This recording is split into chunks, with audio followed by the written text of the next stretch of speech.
কাজের এখন মাত্র কাজের হাজিরা 186 টাকা, আগে আসলে 170 টাকা। এখন আমি 186 টাকা 8 ঘন্টার ডিউটি করতে গিয়া এদিকে 8 ঘন্টাতে আমি 500 টাকা দিয়ে দেবো কামলারে।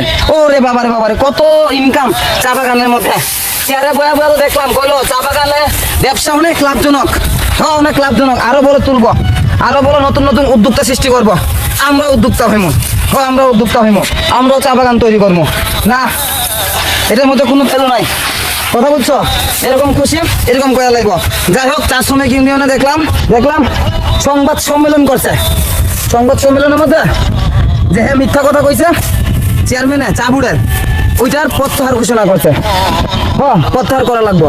আর যদিও প্রত্যাহার না করে, আমার মনে হয় একজন চা শ্রমিক হিসাবে আমি যেটা মনে করি, ওই যে সেন্ট্রালের যে নেতৃবৃন্দ আছে সবাই গোটা বাংলাদেশে চা শ্রমিক বন্ধ করে দেখতো, পুরা কর্মবিরতি।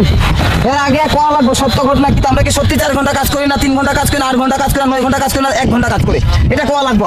একটা শিক্ষিত মানুষের মুখ থেকে যদি এরকম হয়, আমরা তো অশিক্ষিত, আমরা কি করবো? তাহলে শালা বাহান থেকে গালি দেবো? ও গালি দিলেও গায়ে লাগবো, কারণ আমরা অশিক্ষিত। মিথ্যা কথা কইতে পারলে আমরা গালিও দিতে পারবো, হ্যাঁ গালিও দিতে পারবো। যদি সংশোধন না দেয় আমি রনি গালি দিমু, গালি দিমু দিমু রে, ইচ্ছা মতো হেরে গালি দিমু দিমু। কথা বলছো? তাই না? ওকে, ভালো থেকে রাগ উঠাইও না। অনেক রাগে আছে কিন্তু 2 দিন ধরে 3 দিন ধরে।